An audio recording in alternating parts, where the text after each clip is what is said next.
네, 여러분 안녕하십니까. 12월 12일 월요일에 MBN 뉴스와이드입니다. 5분 나오셨습니다. 어서 오십시오. 네, 안녕하세요. 네, 안녕하세요.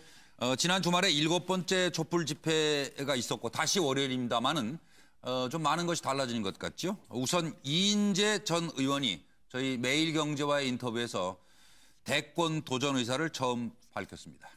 그리고 박 대통령은 관저 근무를 명받았고 황교안 권한대행은 청와대 비서실 업무 보고를 받았으며 유일호 경제부총리, 임종용 금융위원장 체제를 유지하기로 방향을 잡았다고 합니다. 헌법재판소는 오늘 첫 재판관 회의를 열었고요. 뭐 이렇게 하나하나 안정이 돼 가는 듯한데 한편 새누리당은 정진석 원내대표, 김광림 정책위 의장이 사퇴했고 집안 싸움 참 보기가 민망합니다. 새누리당 사정부터 살펴드리겠습니다. 친박 해당 행위, 비박, 친박 팔적 이렇게 하면서 서로 나가라고 지금 이건 뭐 이미 수위를 넘어가는 것 같은데 서로 나가라고 하는 속내가 뭡니까 지금? 탄핵 정국 주도권 싸움, 친박 대 비박 니가 가라 하와이. 자, 친박 팔적 최순실의 남자들은 당을 떠나세요. 비박이 말하자 친박이 도대체 누가 누굴 청산한다고? 자, 친박 국민의 저항.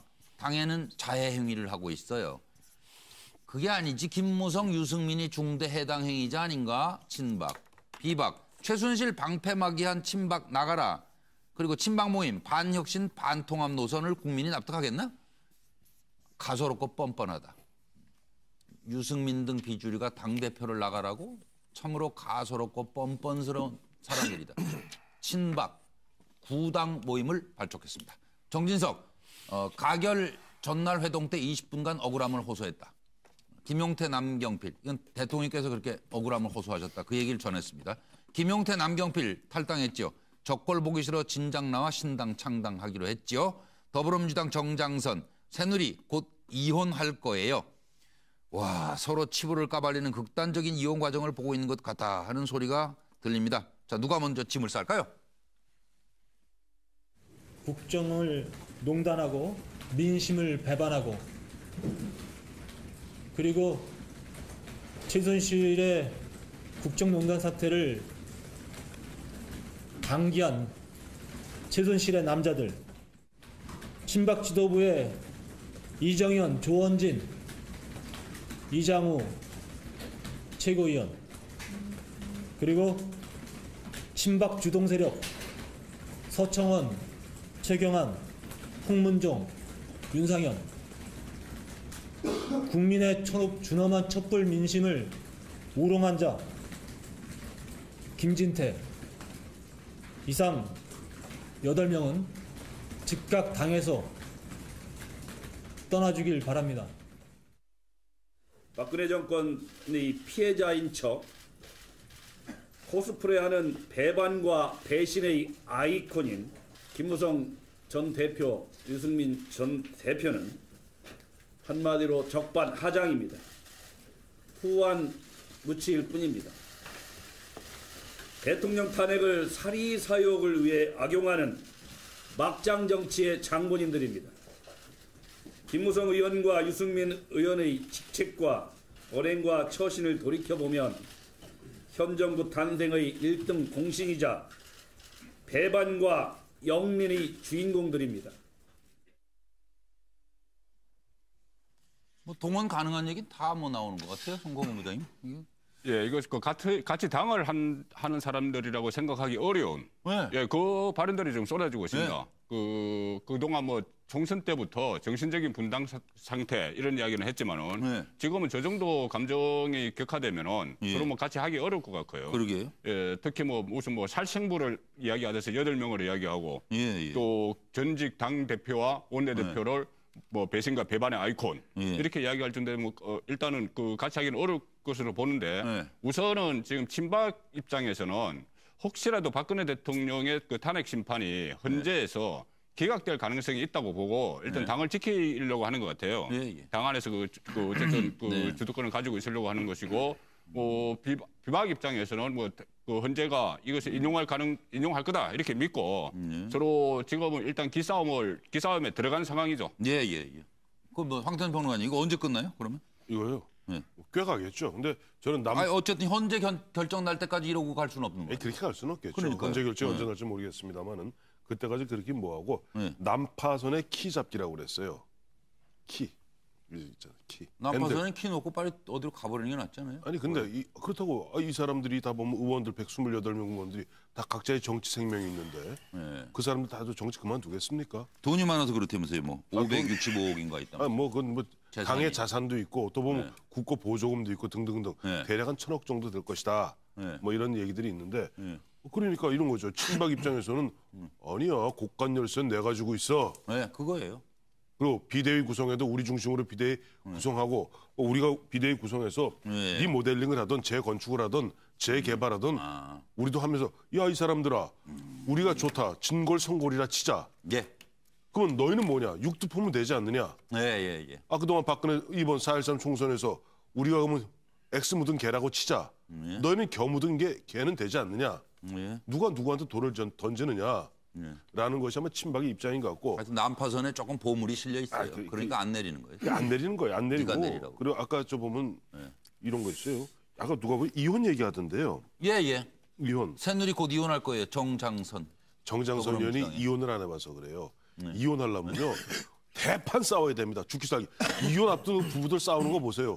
곧 보면 살인 날 원수도 그런 원수가 없어요. 살인 날 것 같다니까요. 그 정도로 싸우는 거잖아요. 그래서 싸우다가 근데 실제 거기에서 이혼에 이르러서 도장 찍고 다음에 재산 분할하고 양육권 정리하고 그렇게 가는 사람은 얼마 안 돼요. 나머지 죽기 살기를 싸우다가 나중에 월급에 반창고 몇 개씩 붙이고 상태에서 그래 좋은 게 좋다. 애들 보고 살자. 애들 보고 살자. 야, 그 가짜 얼마 되지도 않는 돈 이거 쪼개봐야. 빨리 결론을 내주세요. 이혼 안 한다고요? 결론을 가고 있잖아요 지금. 드라마틱하게. 간다고요? 이혼을 못 간다고요. 이혼을 못 간다는 얘기가. 전 이혼은 못 가요. 황장 소장 보기에는 저는 못 가요 이혼? 저는 이혼 갈 거라 봅니다. 근데 지금 왜 저런가 하면요. 친박들 입장에서는 이제 막다른 골목까지 몰렸습니다. 네. 더 떨어질 것도 없어요. 네. 갈 때까지 간 입장에서 이제는 뭐 주변의 시선이나 그다음에 뭐 국민들의 여론을 의식할 필요도 없다. 이렇게 됐으니까 상대편을 향해서 배신, 폐륜화 이렇게 이야기를 하면서 간판만 이걸 우리가 지키고 끝까지 버티자. 5%라도 지지를 갖다가 확보하면 우리가 이걸 가지고 나중에 대선 가게 되면 짧게는 보면 여야 차이가 지금은 많이 날 것 같지만은 대선이 또 막상 진행되다 보면 근소해질 수도 있다. 그러면 이 5%를 얹는 부분이 필요해서 거기에서 또 이 박근혜 대통령의 어떤 정치적인 사면 이런 부분도 할 수 있고 우리도 또 훗날 우리를 갖다가 전부 정계 은퇴시키려는데 지금 8인이니 뭐니 해가 순실의 남자라고 그냥 우리도 또 사는 수가 생길 수 있다. 그렇죠. 그냥 근데 여기 비박도 문제가 있는 게요. 이 사람들이 나가서 뭘 개척해서 승부수를 건다라는 이런 부분에서 하도 웰빙들이라가 추운 데 가서 비닐하우스 집에는 못 사는 사람들이에요. 그러니까 나가기는 싫고 집 좀 비워달라 이렇게 이야기하는데 결국은 보따리를 쌀 수밖에 없을 것이다라고 봅니다. 그렇다고 박근혜 대표를 모실 수도 없고 천막 당사로. 참 힘든 사람들이다 그런 말씀이시고. 차지원 교수 보시기에는요? 예, 뭐 원래 이런 그 상당한 싸움이 벌어지면 원래 옛날 같은 경우는 그러니까 적장의 수급 을 먼저 따와야 됩니다. 그럼 전쟁 끝나는 거예요? 그렇죠. 그렇기 때문에 적장의 목을 따오면 이제 그게 끝나는 건데 그렇기 때문에 지금 이제 친박계 입장에서는 이 그 김무성 전 대표와 유승민 전 원내대표 이 두 사람을 원래 KY 체제라고 했지 않았습니까? 2014년도 말에 정윤회 문건 사건이 터졌을 때 그 유출 배우로 지목된 사람이 두 사람 아닙니까? KY 체제. 끝까지 KY네. 네, 그렇죠. KY 체제가 결국 배신자라는 거죠. 이번에도 배신을 했다. 그래서 이런 식으로 배신자 낙인을 찍어서 이 소위 말하는 비박계의 리더들의 정치적 정당성을 훼손하겠다는 거고요. 반대로 비박의 입장에서는 망당자. 이게 뭡니까? 친박 오적이라는 말을 들으면서 딱 떠오르는 말, 얼사오적 말 떠오르지 않습니까? 얼사오적이 뭡니까? 이완용을 비롯한 이 매국 자들 이야기 아닙니까? 결국은 그 빗대는 거죠. 결국 우리 당을 망하게 하는 사람들이다. 망당자들이다. 그래서 이쪽에 이제 비박계 입장에서는 친박의 그런 이 아주 핵심 8인을 이 일종의 망당자로 이제 지금 낙인을 찍어서 서로의 이제 수급을 지금 요구하고 있는 상황인데 뭐 제가 봤을 때는 뭐 게임은 양상은 뭐 이렇게 상당히 비등하게 보입니다만은 전망은 손쉽게 나을 것 같습니다. 그 이야기는 조금 이따 하겠습니다. 아, 예. 네, 최근에 보수주의자들이 저보다 더 과격하게 이야기하는 경우들을 많이 듣습니다. 어제 남경필 지사하고 김용태 의원하고 해갖고 탈당파 10명이 기자회견을 했어요. 그 기자회견 중에 그 중에 한 명이 새누리당의 공천을 받고 국회의원을 하고 새누리당 직전 당원이었던 박준선 의원이 있습니다. 전 의원인데 이 양반이 이렇게 표현을 합니다. 제가 좀 읽어드릴게요. 현재 새누리당은 헌집, 부서진 집 문제가 아니고 썩은 고래다. 라고 썩은 고래라고 그 비유를 하면서 한때 과반수 여당 그리고 여전히 덩치 큰 고래지만 철저하게 썩었다. 눈알, 머리, 뼈속까지 썩었다. 썩은 생선을 국민 앞에 내놓을 수 있냐라고 하면서 현재 새누리당을 아주 그 격렬하게 이제까지 나왔던 수많은 표현들 중에 보수 진영에서 진보 진영도 아니고 야당도 아니고 보수 진영의 멤버였고 그리고 국회의원까지 하신 분이 썩은 고래, 눈알, 뼈 뭐 동원할 수 있는 건 다 동원했네. 썩었다고 이제 이야기를 했단 말이에요. 한마디로 썩었다. 이 정도의 그 상황을 그 분석하는 예리한 보수주의자들이 존재하는구나라고 하는 첫 번째 감동이 있었고, 두 번째는 이제 비박은 적반하장의 전술, 뭐 적반하장의 전략 이렇게 이야기할 수 있겠죠. 자기들도 알아요. 그리고 자기들이 얼마나 그 심각한 국정농단의 방관자 또는 조력자 또는 부역자 역할을 했는지 알아. 알면서도 줄줄이 앞으로 다 잡혀갈 수 있는 개연성이 있는 사람들입니다. 예를 들어서 서청원, 윤상현, 최경환 이 세 사람은요. 투기자본 아니요. 투기자본 감시센터에서 이미 고발을 했습니다. 그건 뭐 재판 결과 봐야지. 그러니까 이분들은 아직까지 아무도 그 조사를 받지 않았어요.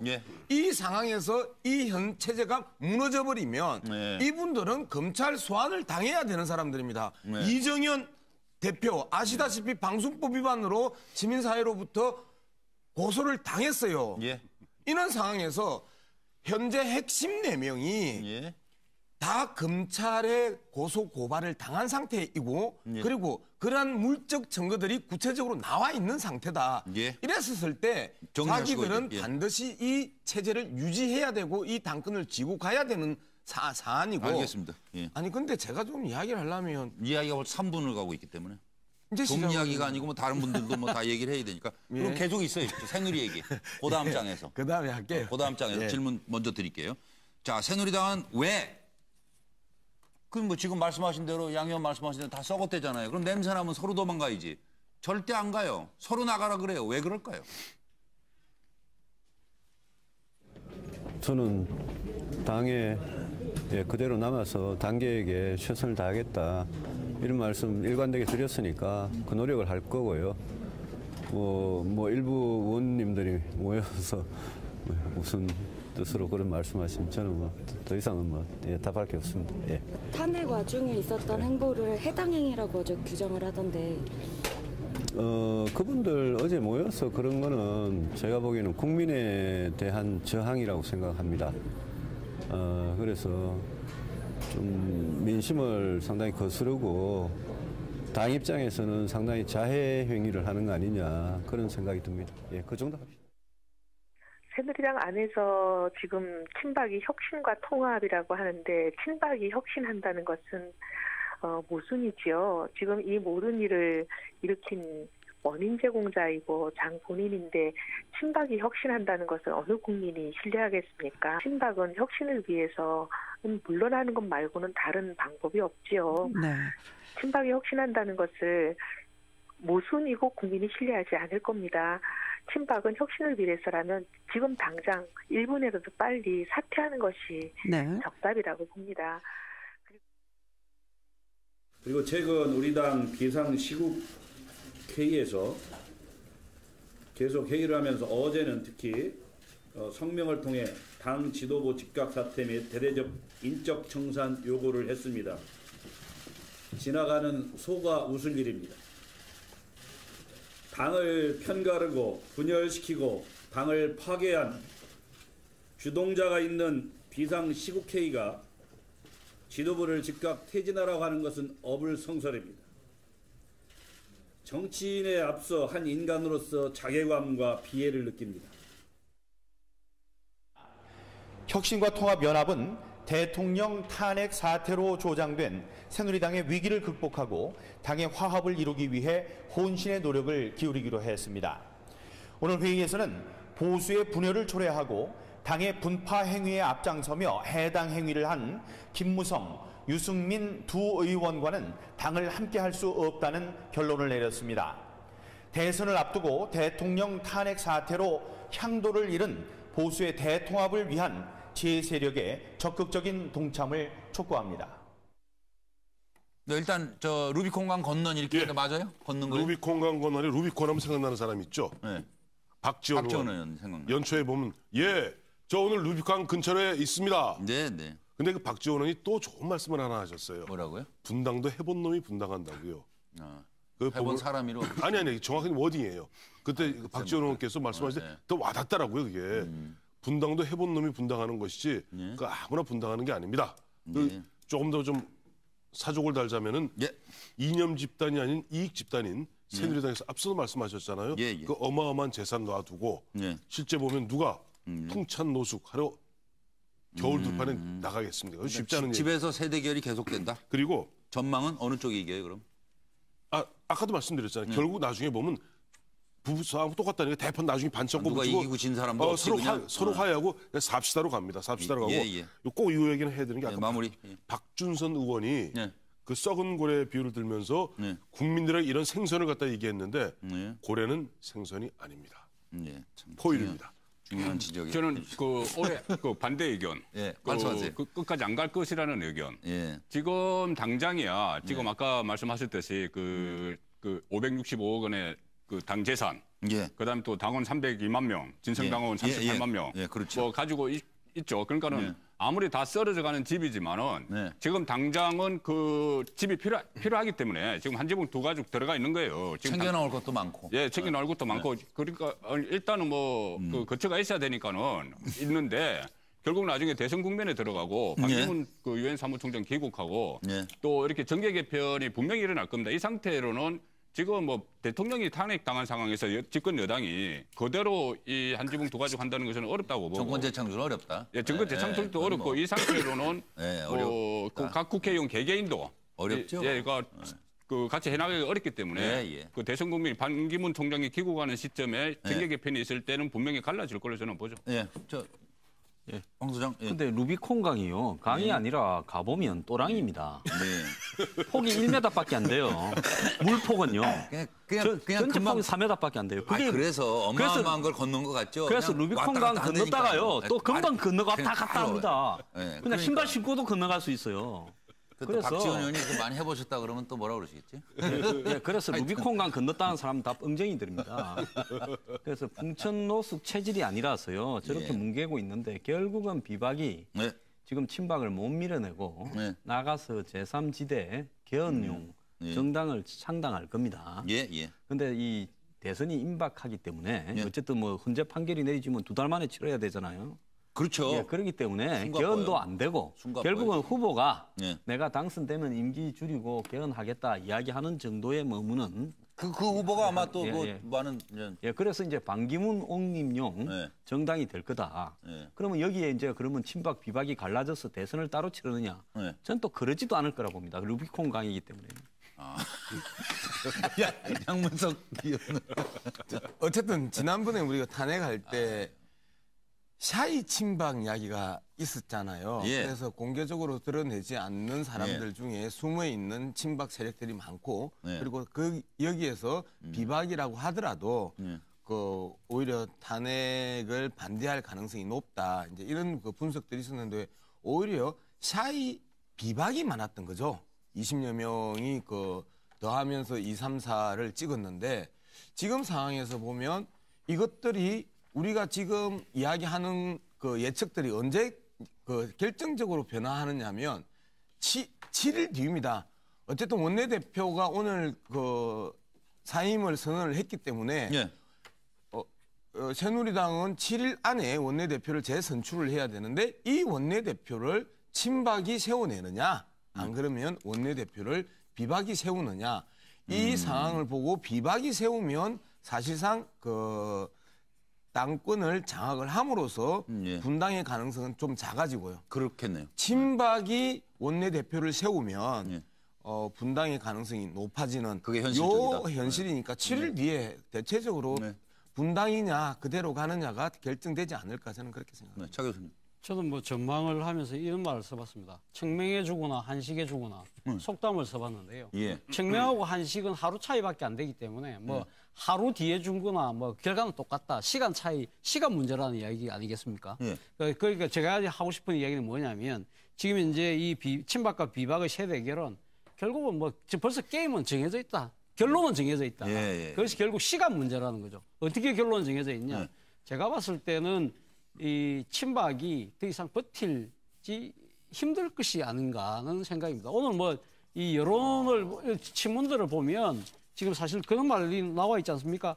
뭐 어제 친박계 50명이 밤에 모여서 김무성, 유승민 의원에 대해서 당 떠나라고 이야기하니까 오늘 모 신문이 그 이야기를 해놨더라고요. 부끄럽다, 죄송하다 그런 말이 그쪽 사전에 없는 모양이다.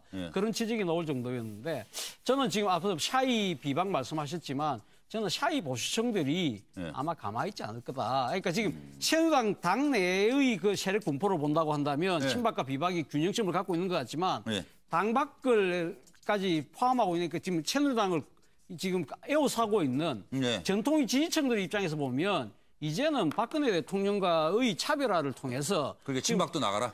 물러나라. 아니 친박이 이 선에서 물러나야 된다. 그래야 지금 이제 닥쳐오는 조기 대선에서 정권 재창출을 보수 세력들이 한번 할 수 있다는 그런 그 위기감을 갖고 있는 거거든요. 그렇기 때문에 저는 어떤 식으로나마 버틴다 하더라도 결국 시간 문제가 아니냐. 그 게임은 벌써 결론은 정해져 있다. 그 이야기를 드리고 싶은 겁니다. 아니, 그런데 친박 지도부가 사퇴 않고 이정현 대표 얘기로는 21일 사퇴 약속은 나만 해당한다. 이렇게 얘기하고 있는 의도는 뭐예요, 그러면? 그 질문을 그다음에 드리도록 하고 준비된 내용 듣고 오겠습니다. 저는 당대표로서 제가 12월 21일 날 당의 화합과 보수의 가치를 지키고 수호하기 위해서 그리고 내년에 중대한 정치 일정들을 원만하게 잘 수행하기 위해서 제가 당대표를 물러나는 것이 옳겠다라고 판단을 내리고 제가 물러난다고 했었습니다. 따라서 저에 해당되는 것입니다. 황영철, 유승민 도대체 그분들이 이정현보다 이 당에 와서 뭘 얼마나 그렇게 당당하고 많은 일을 했다고 감히 현직 당 대표를 축당하라고 하는 이런 얘기를 함부로 발표를 합니까? 이것은 정말 아주 가소롭다 못해 정말 그것은 제가 받아들일 수가 없고 정말 그건 너무 뻔뻔스럽고 가소로운 그러한 짓입니다. 그 부분에 대해서는 반드시 나한테 사과해야 됩니다. 아주 정말 그것은 제가 용서를 할 수가 없습니다. 제가 잠깐 준비된 판넬 좀 읽어드리고요. 이정현 대표가 21일 사퇴 약속 나만 해당한다는 의도를 좀 질문을 드리고 장을 지진다던 이정현 비상구가 있느냐. 11월 20일에 필요할 때는 업어달라 애원하고 어려운 처지가 되니까 등을 발로 차요? 사람들이 어떻게 그럴 수가 있어요. 11월 30일 야당이 탄핵 실천하면 손에 장 지지겠다 내기를 하자. 그리고 12월 8일 지금이라도 박 대통령 탄핵안을 중지시켜야 돼요. 12월 9일 탄핵 가결 내 책임 공백 메울 장치가 마련되면 사퇴하겠습니다. 오늘 친박 팔적을 나가라고 뻔뻔하고 가소로운 짓이에요. 이장우 친박계 김무성 유승민 인간 이하의 처신 정말 비박계 최수진의 남자들 당 떠나라. 그래서 장은 언제쯤 지나요? 뭐 이런 얘기를 또 하는 분들도 있겠죠. 그래서 일단 그 김무성 황태선 평론가 지난번에 얘기하실 때 김무성 대표가 오랫동안 대선 주자 1위 하지 않았습니까? 1위 했었죠. 그러니까 나름대로 당내 뭐 조직력이나 세가 탄탄하다 이렇게 볼 수 있는 거 아니에요? 그러니까 비박계가 쉽게 뭐 당권 잡는 거 아니에요? 의원이에요. 의원수예요. 의원 숫자로 봤을 때 세는 친박이 지금 비슷해요. 비슷해요 지금 비슷해요. 중도 그러니까 빼고 지금 보면은 김무성 전 대표가 네. 그야말로 뭐 대의원들 네. 중심으로 해서 기억하시겠습니다만은 지난 7.14 전당대회 2주년 네. 어떤 기념 행사도 갖지 않았어요? 그때 보니까 그때 뭐 많이 한 1,500명 정도 갔었고 우리 뭐 대선 출정식이다 그랬잖아요. 뭐 고영진 교수를 비롯한 여러분 네. 패널들이 가서 네. 뭐 이야기도 하고 했는데 그렇게 보면 이른바 당의 허리 부분은 굉장히 강합니다. 그런데 죄송하게도 이런 게 있어요. 국회 네. 정치판이라는 것은 원외 100명이 원내 1명을 못 당합니다. 그러니까 원외 전직 국회의원 100명이요. 네, 현직 국회의원 현 금배지 1명을 못 당하는 것이 예. 현실이에요. 그러니까 예. 현 배지 128명을 뚝 쪼개면은 대략 40, 40, 40입니다. 예. 그러니까 친박 40, 비박 40, 중도 한 40에서 한 50 사이. 그러니까 그러다 보니까 서로 지금 팽팽한 힘 겨루기가 있을 수밖에 없는 그런 까닭이에요. 그 이정현 대표는 그 외 21일 사퇴 약속은 나만 해당한다. 그러니까 이게 최고위 해체 안 하려고 그러는 거죠? 최고위 해체 안 하고 그러니까 이거예요. 오늘 마침 정진석 원내대표가 사퇴하지 않았습니까? 네, 그렇죠. 그러면 당 대표가 사퇴하게 되면요. 원내대표가 당 대표 권한 대행입니다. 이거 2등 최고위원이 하는 게 아니에요. 그러니까 당 대표가 그만두는 순간 원내대표를 정진석 원내대표를 못 믿는 거예요. 친박 쪽에서는. 원내대표가 먼저 그만뒀잖아요. 먼저 그만두고 그러니까 본인은 물러나고 본인이 뭐 이미지 안 좋은 거 아니까 그런 상태에서 원내대표를 갖다가 개파색이 옅은 사실상의 중도. 친박이나 친박. 그러니까 친박 중에 개파색이 옅은 사람 이런 사람을 원내대표로 해서 비대위를 자기 중심으로 꾸려 하는 그런 어떻게 보면 아직까지 여전히 우리 얘기할 때 보면은 여전히 당권을 놓지 않겠다는 그런 것이고 이정현 대표는 나 심청이에요. 내가 인당수에 뛰어내리는 순간 우리 식구들은 좀 봐주세요. 나만 사퇴한다. 그리고 나 인당수 뛰어드는 심청이에요. 친박은 살자. 그리고 당 해체 후에 친박 제외하고 신당 창당하면 새누리자산 그대로 물려받는다. 뭐 그런 얘기 있던데 맞는 거예요? 당을 해체하면은? 당을 해체하는 또 과정이 최고위원회의 결의를 거쳐야 되고. 그래서 최고위원 못 놓는다. 예, 그렇죠. 그 말도 있죠. 그리고 전당대회까지 해야 되니까 그 해체 수순으로 가면은 친박계가 일단은 유리하죠. 지금 주도권을 잡고 있으니까. 이게 참 비박이. 그러니까 여러 가지 지금 당 해체 문제나 이런 거 수개선을 하고 있는 것인데 저는 이정현 대표는 지금까지 버틸 대로 버티다가 일단 본인은 물러나고 어떤 그 박근혜 대통령의 뭐 기각 그 헌재 심리 기각을 기다리든지 그 속셈은 또 있겠지만은 어쨌든 지금은 친박을 그대로 그 지금까지 뭐 총선 책임론이 일어났던 사람들이나 뭐 그 최경환, 홍문종, 서청원 뭐 일어났던 사람들이나 비박계에서 그 8명, 8적 이렇게 한 사람들은 일단 그 국민 여론이 안 좋으니까 뒤로 물러서고 그렇겠네요. 예, 지금 국민 그 혁신과 통합연합 이것을 결정을 했지 않습니까? 맞습니다. 그걸 3명 공동대표를 했는데 김관용 경북도지사하고 정가변 전국회 부의장하고 또 한 명 그 이인재 전 의원 이렇게 했죠. 이것은 좀 그 색깔을 바꾸는 겁니다. 겉에는 색깔을 바꿔서 그 친박의 맥락을 유지하겠다는 것이고 거기서 특히 김관용 경북도지사가 들어갔다는 것은 자치단체장인데 그것은 지금 대구 경북에는 여전히 박근혜 대통령에 대한 그 조금 애정의 끈을 조금이라도 갖고 있는 사람들이 있어요. 거기서부터 불씨를 살려보자. 예, 그런 의도라고 좀 볼 수 있죠. 그 김관용 지사는 뭐 구미시장을 3선을 했고 경북지사 3선을 해서 그 대구 경북에서 원로로 이렇게 인정을 받기 때문에 그 3명 지도부에 끼워넣은 것이죠. 참 이게 권력이라는 게 차라리 죽는 게 낫지 이게 내려놓는 게 아닌가 봐요. 그러니까 죽는 것보다는 그래도 개똥밭에 굴러도 살한 게 낫다라고 생각을 하는 분들이죠. 또 그렇긴 하죠. 예, 저분들이요. 사실은 그 물러가라. 아니, 이승이 낫죠. 이정현 물러가라 할 때 그는 친박 지도부 물러가라 소리입니다. 그 지금 최고위원 중에서 비박은 한 명밖에 없었는데 그것도 사퇴했잖아요. 사퇴했죠. 이종구인가요? 그런데 현 지도부를 그대로 내만 물러가지 온전시키겠다. 즉 최고위원 중심으로 그대로 끌고 가겠다. 대표는 대행 체제로 하겠다. 지금 비박이 이야기하는 비대위 구성은 물 건너 간 줄 알아라. 그래서 제2옥새 전쟁을 하겠다. 이 이야기를 지금 한 겁니다. 이런 어떤 근거로는요. 토요일 날 보면 탄핵이 되고 났는데 이상하게 그 전에 그렇게 하지. 박 대통령을 지지하는 사람이 엄청나게 모였잖아요. 자기들은 100만이라고 그러죠. 그런데 이렇게 이 대중적으로 결집시킨다든지 또 이인재 전 의원이 또 대선 후보가 되겠다 친박에 이렇게 오늘 말을 하고 노는 거라든지 또 지역적으로 경북 도지사를 끌어들이란 이런 부분이 결국은 이 경북 자민련이 되겠다. 그렇게도. 예, 그래서 우리가 근거지를 가지고 끝까지 버티겠다. 지금 그 장기전을 가고 참호를 팔겠다. 이런 이야기입니다. 봐야 됩니다. 우리 방금 말씀하신 황 소장님 말씀을 오늘 어느 한 신문에서는 그걸 바로 고슴도치 전략이라고 딱 못을 박았더라고요.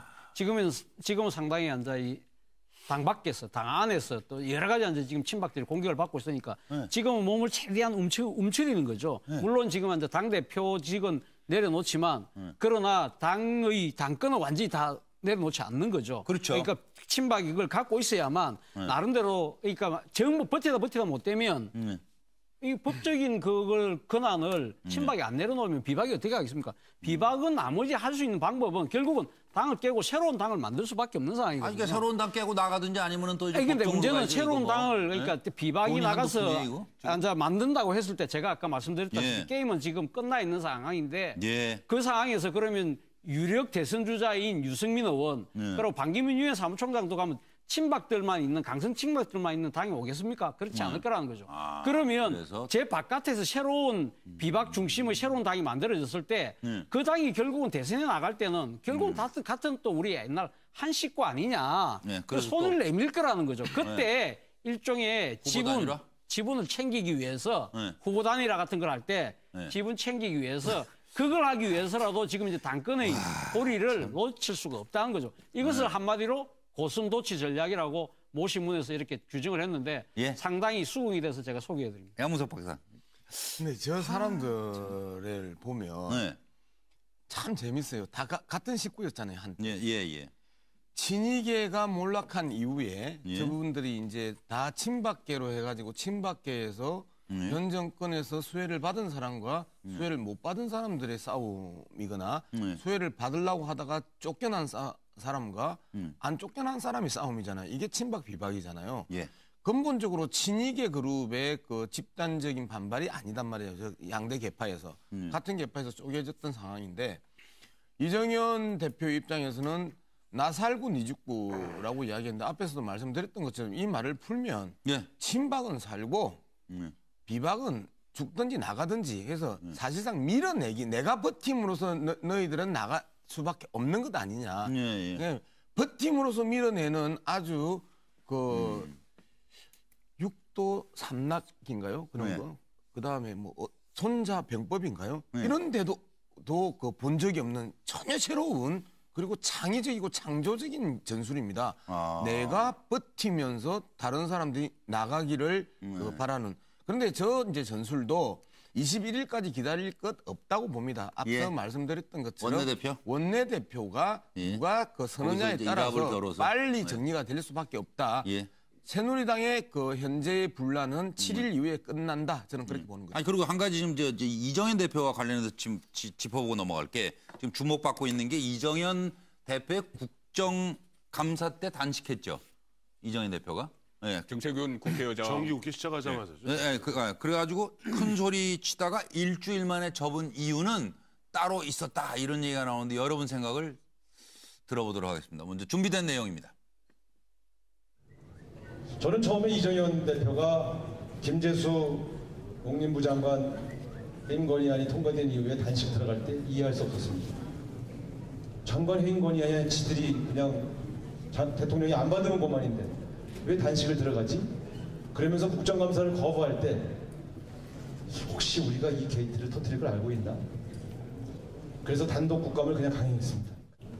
단독 국감에서 계속해서 최순실 게이트가 터져나오고 그 내용들을 언론에 제보하고 기사가 점점 커지자 청와대 정무수석이 집권당 대표 단식을 풀러왔습니다. 빨리 풀으라고 하는 것입니다. 일이 없는 일입니다. 저는 제 성격이 본래 그렇지만은 한번 시작을 하면 끝을 보는 사람입니다. 제가 그냥 어영부영 하려고 한다면 시작도 안 했습니다. 여러분 저는 반드시 정세균 의장이 그 자리에서 물러날 때까지 아주 강력한 그런 제 투쟁 의지를 보일 것입니다. 제가 이런 모습으로 당원 동지 여러분들께 인사를 올려서 너무 송구합니다. 무섭습니다. 저는 두렵습니다.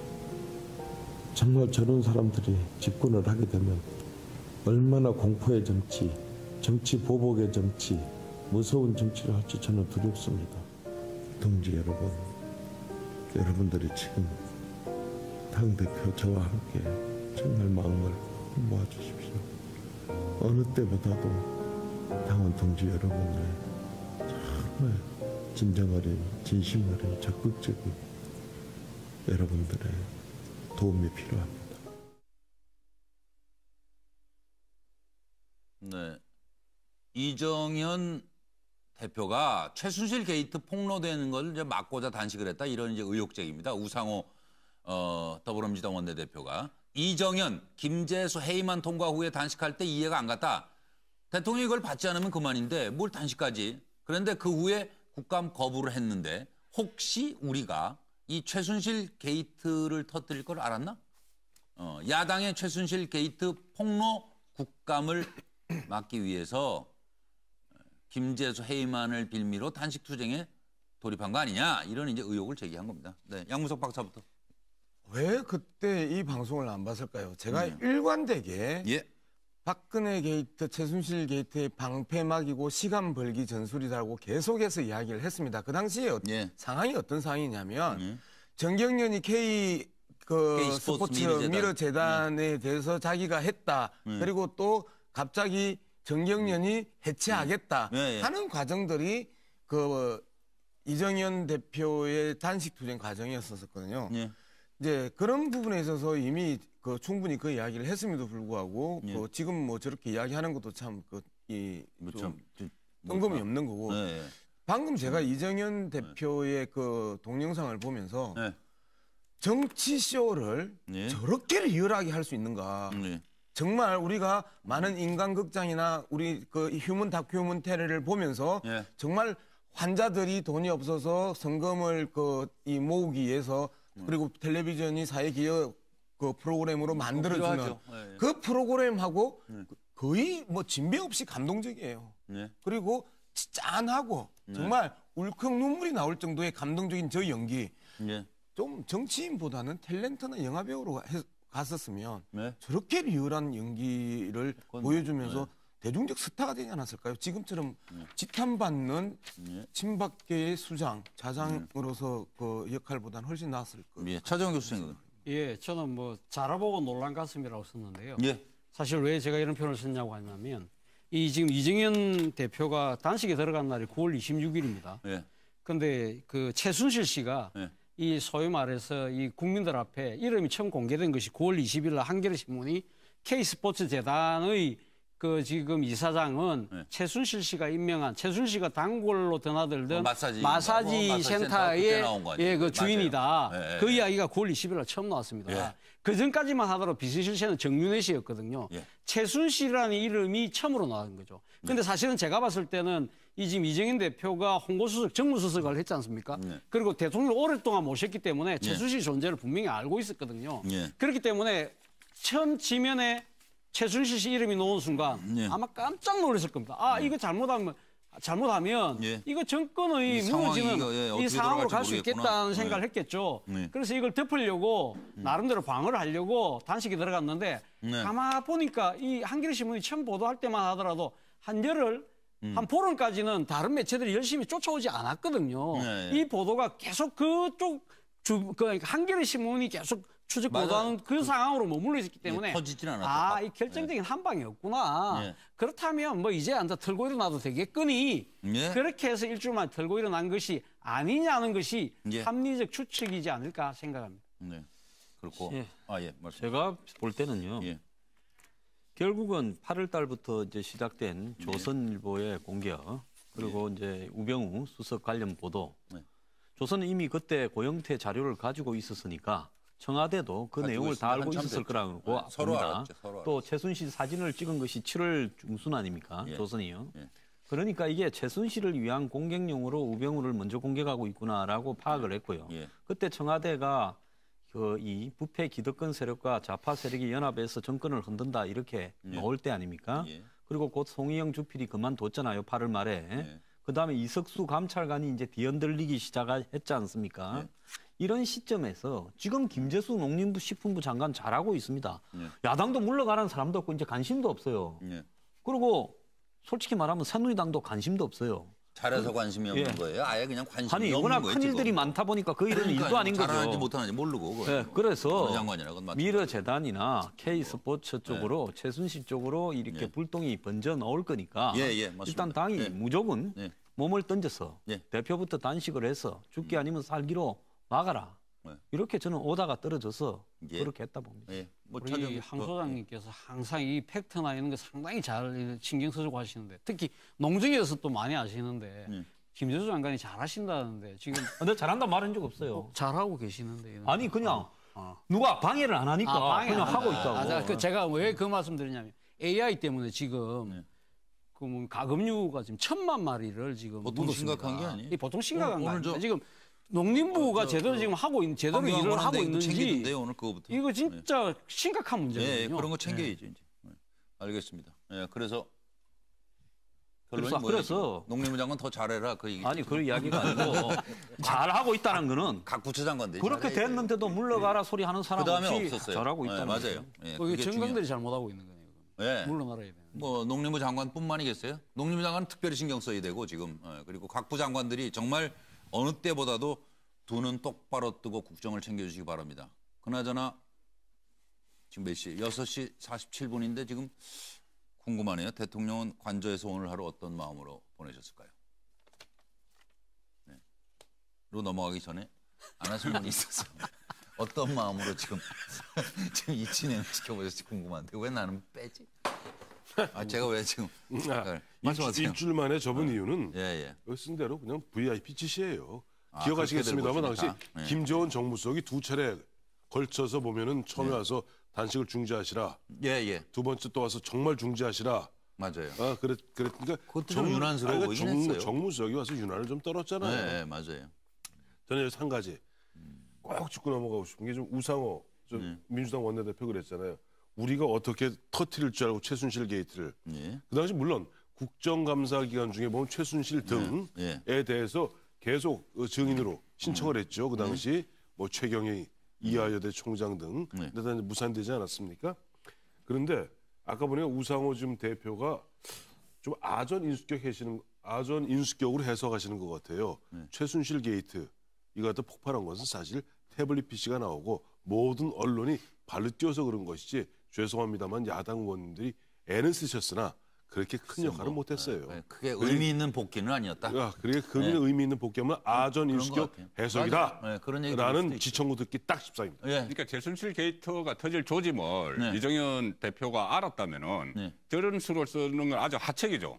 그러게요. 초반에 저런 알고 쓴 책 아주 하책입니다. 그러니까 지금 뭐 탄핵 국면에서 차라리 저런 뭐 단식을 하고 당 대표가 단식을 하고 뭐 이렇게 해서 오히려 더 큰 효과를 낼 텐데 그 부분에 여기 최순실 게이트가 조짐이 보였다.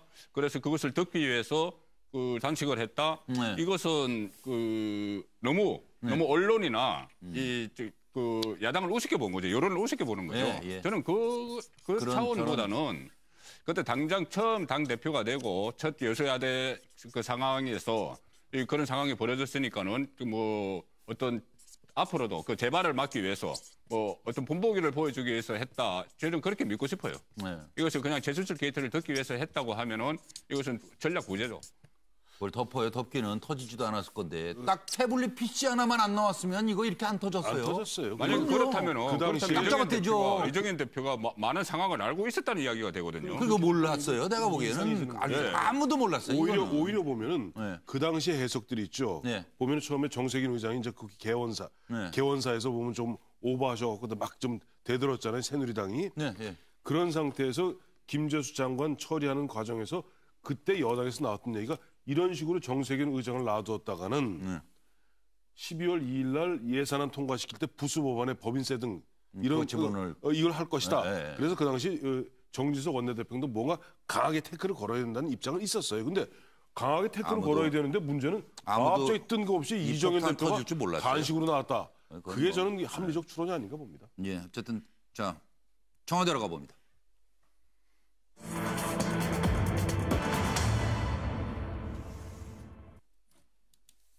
박 대통령이 말씀하셨다고 그러죠. 피눈물 난다는 것이 무슨 뜻인지 알겠어요. 의미를 한번 짚어주시고요. 예. 잠깐 판넬 정리해드릴까요? 탄핵안 가결, 검찰 수사 발표.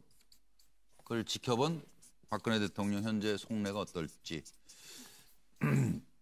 피눈물 난다는 게 무슨 뜻인지 알겠다. 국정과제 진정성까지 의심받게 돼서 안타깝다. 최순실은 시녀 같은 사람인데 그 한 사람 때문에 나라가 이렇게 되다니요. 이런 말씀을 했답니다. 청와대 관계자, 특검 그리고 헌재 심리 대비해서 관련 참모들이 수시로 만나고 있다. 문재인 전 대표, 피눈물 발언, 세월호 가족이나 할 수 있는 말입니다.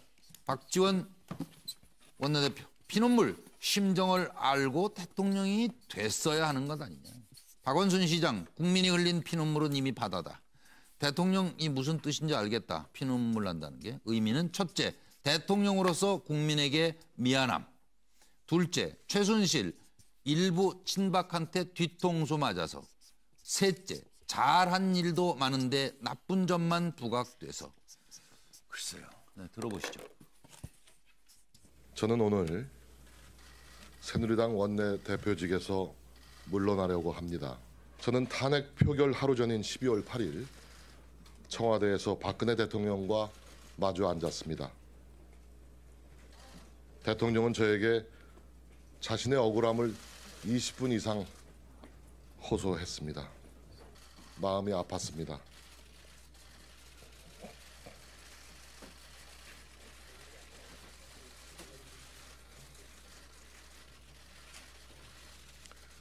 저는 집권 여당이 탄핵 표결에 참석할 수밖에 없는 상황임을 의원 개개인들의 양심에 따라 자유투표할 수밖에 없음을 설명했습니다. 최근의 일들로 우리나라의 미래 성장 동력을 만들기 위해 정부가 추진해온 국정 과제들까지도 진정성을 의심받고 있어서 참으로 안타까운 심정입니다. 이로 인해 대한민국 성장의 불씨까지 꺼트린다면 우리나라의 미래에 대한 희망도 함께 꺾는 일이 될 것입니다. 각 부처 장관께서는 대한민국의 미래 발전을 위한 국정 과제만큼은 마지막까지 중심을 잡고 추진해 주시기를 바랍니다. 과거를 돌아보아도 시국이 어수선하고 사회가 혼란스러울수록 더욱 힘들어지는 것은 서민과 취약계층의 삶이었습니다. 국정에 어떤 공백도 있어서는 안 되겠지만 특히 민생 안정에는 단 한 곳의 사각지대도 발생하지 않도록 철저하고 각별하게 챙겨봐 주실 것을 당부드립니다. 네, 지금 뭐 많은 분들이 이제 대통령 국무위원 간담회 말씀을 듣고 조금 고개를 갸웃했을 것 같아요. 황교안 소장, 뭐 시국이 어수선하고 그러면 어려운 분들 힘들다 이런 얘기를 하시니까. 그걸 잘 아시면서 그렇게 힘든 사람을 더 어렵게 참. 그 말은 안 하렵니다만은. 예, 자, 이거 피눈물 뜻이 뭐냐? 그러니까 두 가지 의미가 있습니다. 남의 눈에 눈물 내면 제 눈에 피눈물이 난다 할 때 피눈물은 당신은 더한 고통을 겪는다 이 이야기고요. 그다음에 대통령이 피눈물이 나는 심정이다라는 말은 억울함의 극치다 이런 이야기인데요. 대통령께서 말씀하신 피눈물은 억울함의 극치다. 2번에 해당된다고 할 수 있겠습니다. 네, 차정원 교수님. 예, 대통령이 이 말씀을 했다는 걸 들으면서 제가 떠올렸던 것은 이거 얼마 전에 나왔던 그 기사입니다. 대통령이 척언지심이 없는 사람으로 기사에 묘사가 돼 있었거든요. 왜냐, 그동안 수많은 이 어려움을 겪은 많은 우리 국민들이 대통령에게 뭔가 자신의 아픔을 호소하려고 할 때 과연 대통령은 그분들의 이야기를 덕을어주고 보듬어 준 적이 제대로 있었느냐, 거기에 대한 의문이었거든요. 가장 대표적인 것이 세월호 유족들 아니겠습니까? 세월호 유족들하고 청와대에서 한번 만난 적은 있지만 그 뒤에 세월호 유족들하고 뒤에는 안 만났지 않습니까? 청와대 가려고 할 때 그 경찰들이 이 막고 그럴 때 그런 그 세월호 유족들의 가슴 속에 맺힌 그 한과 피눈물이라는 것이 얼마나 크겠습니까? 그분들의 이 마음과 슬픔과 눈물을 닦아주지 못했던 대통령께서 자신의 그 고통에 대해서만 이렇게 피눈물을 이야기한 부분에 대해서 과연 국민들이 얼마만큼 공감할 것인가, 그런 부분에 있어서는 저는 좀 결코 그렇게 적절한 말씀은 아닌 것 같다는, 이해는 됩니다만은 적절한 말씀은 아닌 것 같다는 생각을 지울 수가 없습니다. 지금 언뜻 제 기억에 양 박사는 어떻게 생각하십니까? 그때 세월호 이제 유가족들이 만나러 갔잖아요. 청원동 효자주민센터인가요? 네. 그쪽에? 네. 그 가 있다는 얘기 듣고 그때 비가 왔을 거예요 아마. 네. 네. KBS 사장 그날 뛰어오고 하던 그날이죠. 네. 그래서 그땐 저 생각에 방송하다 뭐 그 얘기도 했을 거래요. 누군가 뭐 비서실장이든지 누군지 청와대 관계자들이 나가서 뭐 비 맞고 있는 건 아니 좀 챙겨봐야 되는 거 아닌가 그런 생각을 그때 아마 했었는데 좀 그렇게 네, 좀 챙겨주셨었으면 청와대에서. 청와대가 7시간을 못 밝히는 이 상황에서 이미 그 시점에서도 7시간에 대한 의심이 이미 확산되고 있었던 상황에서 더 이상 청와대는 세월호에 대해서 여객선 사고 정도로 폄하한 김영환 전 민정수석의 비망록이 나왔잖아요. 그리고 이미 저들을 종북 좌파로 몰기로 사실상 기획하고 있었던 시기였기 때문에 세월호 유가족들이 피눈물을 흘리며 비를 맞고 앉아 있었던들 저들이 뭔가를 해주겠다 생각을 했겠습니까? 그 대통령께서는 왜 이런 말씀 한 걸로? 저 이야기를 들으면서 첫 번째 떠올랐던 게 특검도 나는 대면 수사 안 하겠다. 끝까지 버티겠다. 그러면서 최대한 시간을 끌고 가겠다. 국정 혼란이 서민에게 정말 치명적이고 서민들의 삶에 사각지대를 없애라고 하는 것은 내가 책임질 일이 아니고 나는 끝까지 버티면서 이 국정 혼란과 헌정 유린 사태를 끌고 가겠다라고 하는 단호한 의지의 표현이다라고 생각을 합니다. 송구 본부장님. 저 발언에 놓은 것이 그러니까 탄핵 수출 결의안이 통과되고 나서 바로 국무위원 간담회에서 했던 발언이죠. 그걸 누가 또 전한 거예요? 네, 그걸 전한 것이죠. 그러니까는 그 국무위원 그 간담회에서 모두 발언도 보면은 굉장히 좀 억울하다는 그런 것이 들어갔어요. 그 기조에 기조에 그 몇 가지 이야기 빼면 평상시 국무회의 하는 것처럼 주재하는 것처럼 그렇게 했고 또 뭐 지금 보시다시피 의상도 좀 화려한 이런 의상으로 하고 밝은 색으로 입고 그 같은 맥락에서 그러니까 아까 황정수 그 소장께서 말씀하셨지만은 그 피눈물이라는 것은 남에게 눈물 나도록 하면은 내가 피눈물을 흘리는 것인데 나는 선의였고 그 사적 이익을 추구 안 했고 뭐 이런 상황인데 왜 내가 이렇게 됐느냐 이 한탄이죠. 그런데 지금은 처음이니까는 그 관저의 사실상 유폐 생활 아닙니까? 근데 관저에서 좀 생각을 하시다가 보면은 또 다른 생각을 할 수가 있을 거예요. 그래서 대화 상대가 좀 있었으면 대화 상대가 없습니다. 그러니까 노무현 전 대통령이 유폐됐을 때는 그 386 참모들이 매일 갔죠. 얘기하러 갔잖아요. 매일 갔죠. 근데 지금은 뭐 3인방도 없고 최순실 씨도 없고. 그 노무현 전 대통령 때 보니까 그러니까 그 간저에서 정지되고 나서 언론에 다시 나온 게 딱 열흘 있다고 합니다. 열흘 있다가 그때 그 등산을 했던가요? 언론사들이 아니요 등산하기 전에 언론사에서 그 모습을 좀 보여달라고 해서 열흘 있다가 카메라 앞에만 섰어요. 카메라 앞에 그때 서고 이제 뭐 책 읽는 모습이 그런 거 하고 이렇게 생활한다 하고 그다음에 4월 5일날 식목일 행사 경내 식목일 행사 참석을 했고 그리고 한 일주일 있다가 청와대 출입 기자들하고 등산을 하면서 뭐 출래 불사춘 이야기도 하고 이렇게 했는데 그때는 노무현 전 대통령에 대한 탄핵 반대 여론이 엄청나게 높았죠. 그러니까 그런 활동이 가능했는데 지금 상황에서 박근혜 대통령이 그 탄핵 창천 여론이 이렇게 높은데 다시 그 헌재 결정 나기 전에 대중 앞에 나설지 그 부분은 좀 그때와는 상황이 다른 것 같아요. 그러게요.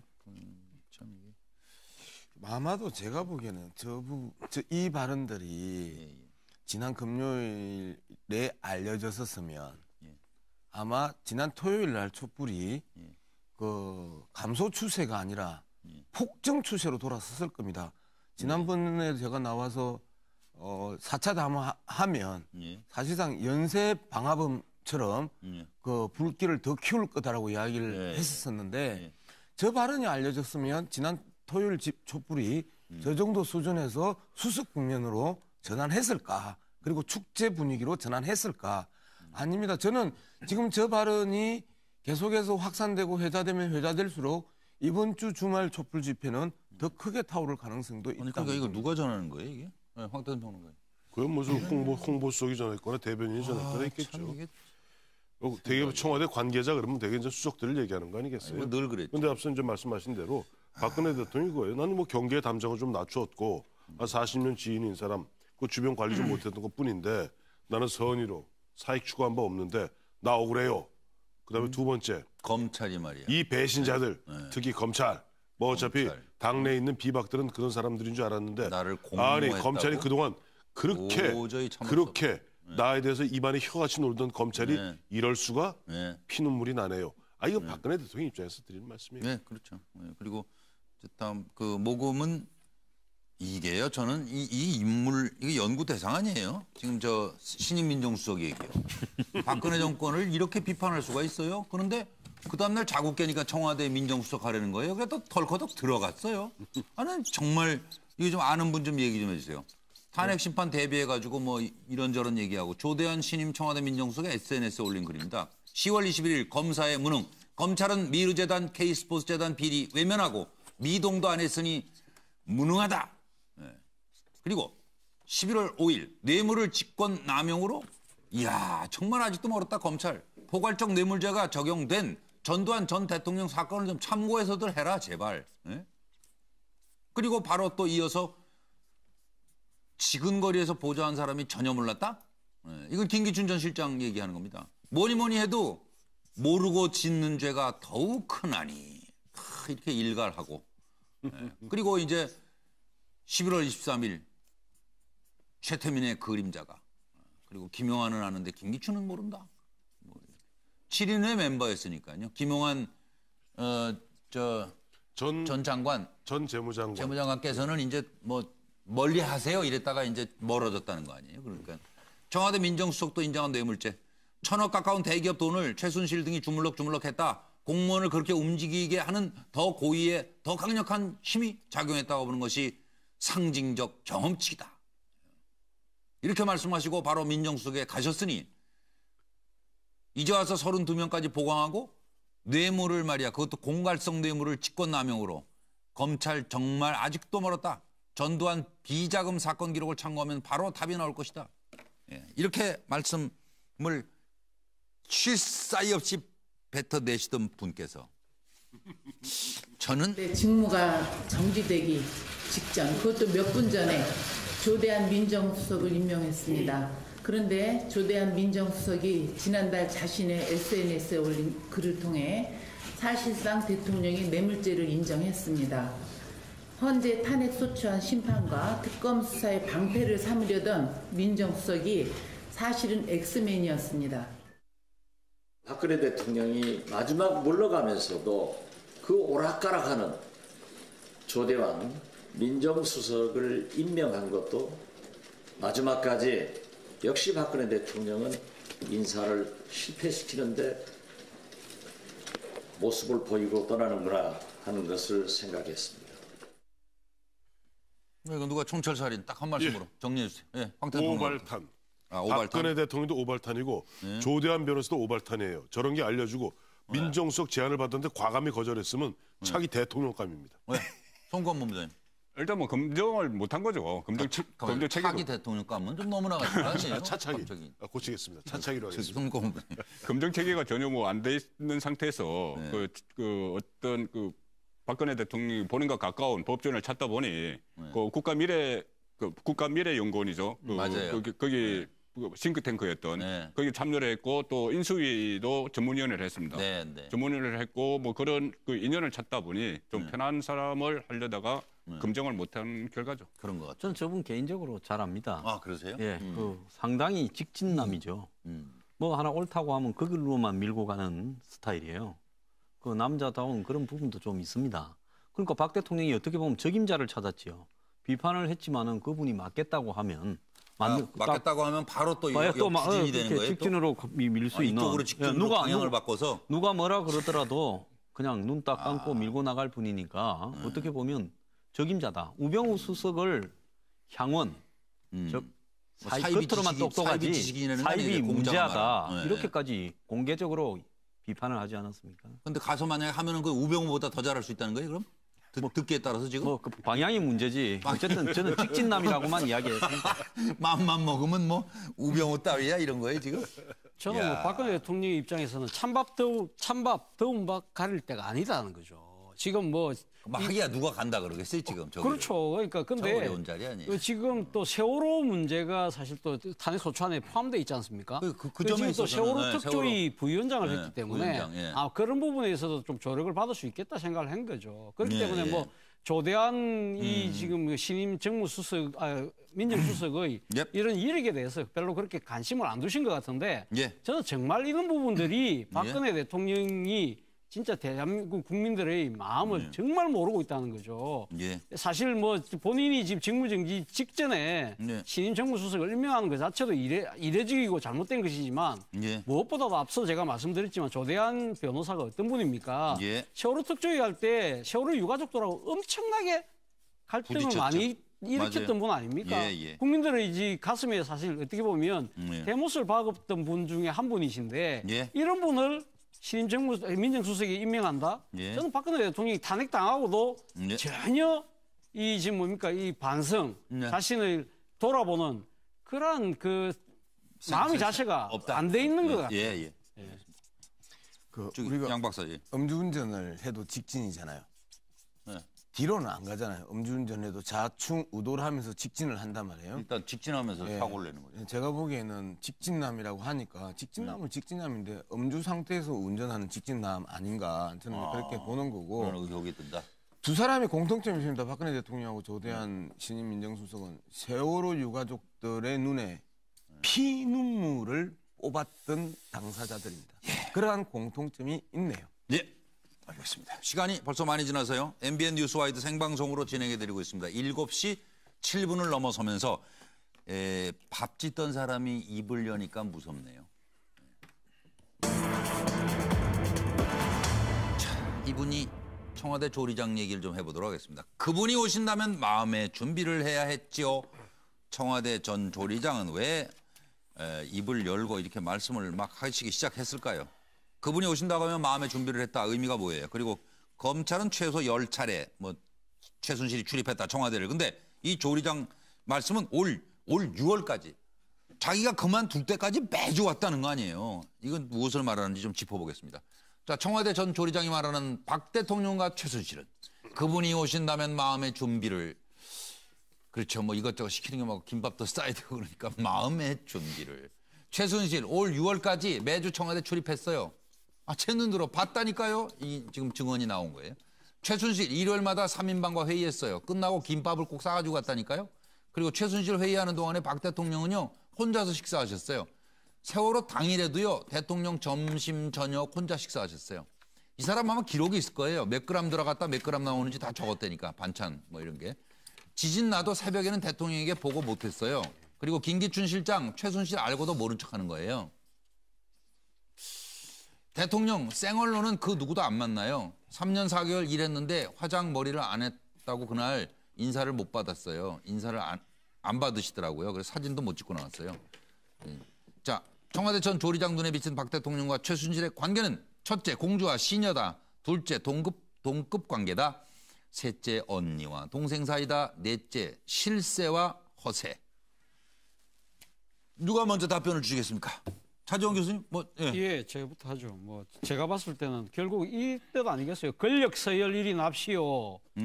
그거에 마음이 가거나 아마 그런 것이 아니겠겠어요. 그런데 문제는 그 권력 서열 1위가 입맛이 참 까다로워요. 그렇기 때문에 조리장님께서 입장에서 보면 정말 이 까다로운 손님이 됐을 거예요. 지금 보도에 저분이 말씀하신 거에 의하면 정말 짜증나는 것 중에 하나가 자신이 만들어 놓은 음식만 열심히 드시는 것이 아니라 밖에 나가서 김밥 사오라는 거 아닙니까? 그 김밥도 사다 드렸다는 거 아니에요? 싸준 게 아니고 사다 줬다는 거예요? 네, 밖에 나가서 싸달라고 나오잖아요, 지금. 아니, 처음에는 사오라고 사줬더니 직접 싸세요. 직접 쌌어요. 그래서 쌌다는 거 아닙니까? 아, 대통령께서는 반찬 투정 안 하셨다고 또 좋다고 그랬는데. 예. 어디서 그러니까 권력 소유일이죠. 그렇죠. 황명 소장은? 예. 저분이요. 가만히 보니까 예. 인터컨티넨탈 호텔 박 대통령하고 최순실 씨가 잘 가던 거기에 이 조리를 하셨네요. 거기서 인연이 닿나요? 예, 아니 원래 MB 때부터 그러니까 MB 때부터 이제 2009년부터 2016년까지 있었는데 원래 거기서 계셨네요.